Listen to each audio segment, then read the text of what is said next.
Muy buenas a todos. En este vídeo lo que vamos a hacer es aplicar las leyes de Newton a un problema concreto. Es un problema que seguro que habéis resuelto ya más de uno, es el del plano inclinado. Vamos a suponer que tenemos un plano inclinado, tal como este, cuyo ángulo de inclinación vamos a llamar alfa, ¿vale? Y aquí encima ponemos un objeto. ¿Y qué le ocurre a este objeto? Bueno, pues puede deslizar por el plano o puede permanecer quieto. Básicamente eso es lo que le puede pasar. Para deducir qué es lo que le pasa, vamos a dibujar primero el diagrama de cuerpo libre o diagrama de fuerzas. Hay que dibujar todas las fuerzas que actúan sobre el objeto.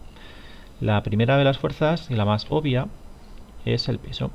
El peso es una fuerza que siempre va a ser vertical y hacia abajo, ¿vale? Le vamos a llamar mg. Y en principio aquí aparece otra fuerza, que es la fuerza normal.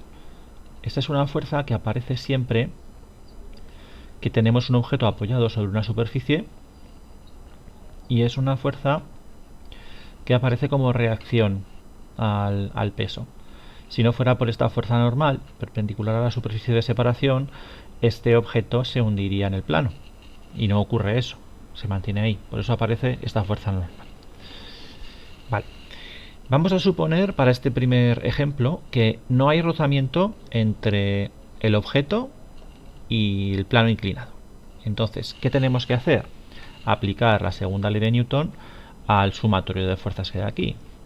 Entonces, lo que sabremos es que el sumatorio de todas las fuerzas será igual a la masa por la aceleración del objeto. Y como sabéis, este sumatorio se puede descomponer en dos ejes coordenados.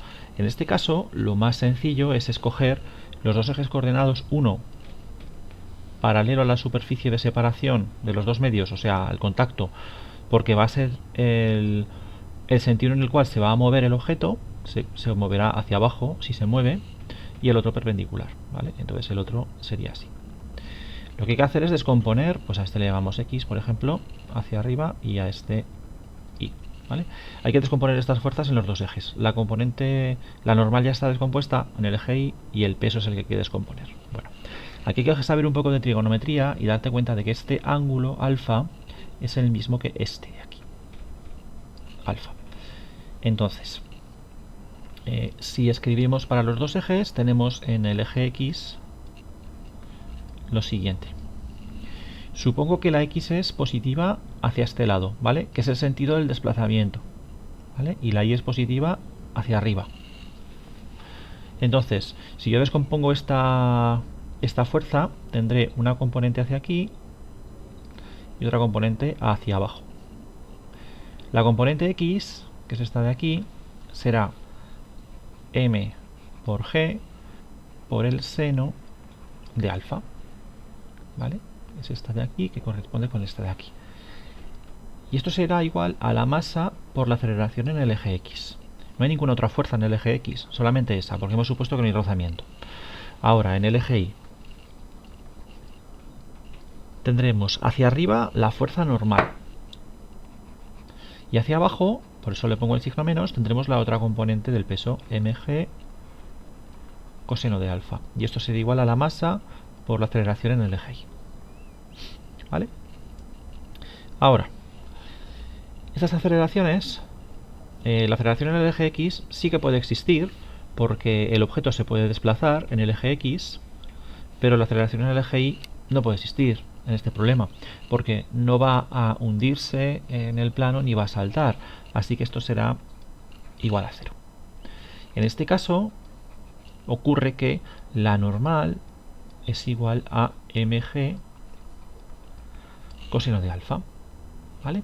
Y por otro lado, aquí arriba, podemos simplificar las masas y nos queda que la aceleración que adquiere el objeto en el plano es igual a g por el seno de alfa.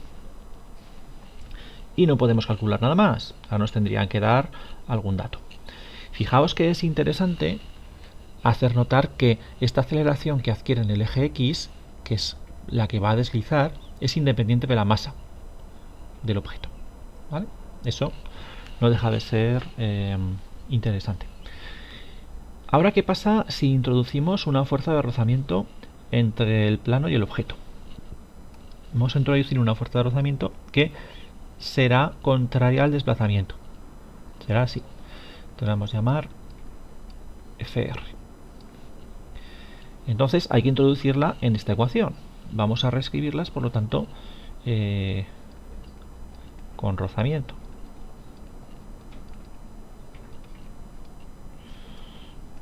En el eje X tendremos la misma componente del peso, mg seno de alfa, pero ahora tengo una fuerza de rozamiento que se opone al movimiento. Entonces aquí vamos a poner FR. Y esto será igual a masa por la aceleración en el eje X.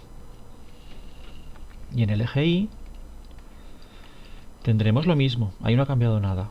N menos mg coseno de alfa igual a 0. ¿De acuerdo? En ese eje no se va a mover. Entonces aquí obtenemos la misma expresión. N igual a mg coseno de alfa. Y bueno, arriba tenemos esta otra expresión donde ahora no podemos simplificar directamente la masa. Ahora sí que depende, parece que depende de la masa, aunque luego veremos que no depende exactamente de ella. Bien. ¿Qué puede ocurrirle al objeto? En este tipo de problemas nos pueden preguntar muchas cosas. Por ejemplo, nos pueden decir cuál es el máximo ángulo de inclinación para que el objeto no se mueva. Entonces, ¿eso cómo lo calculamos? Para empezar, que el objeto no se mueva quiere decir que la aceleración en el eje X también va a ser 0.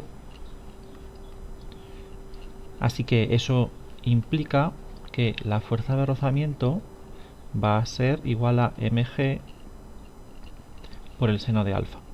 Esa va a ser la fuerza de rozamiento, la máxima, antes de que deslice.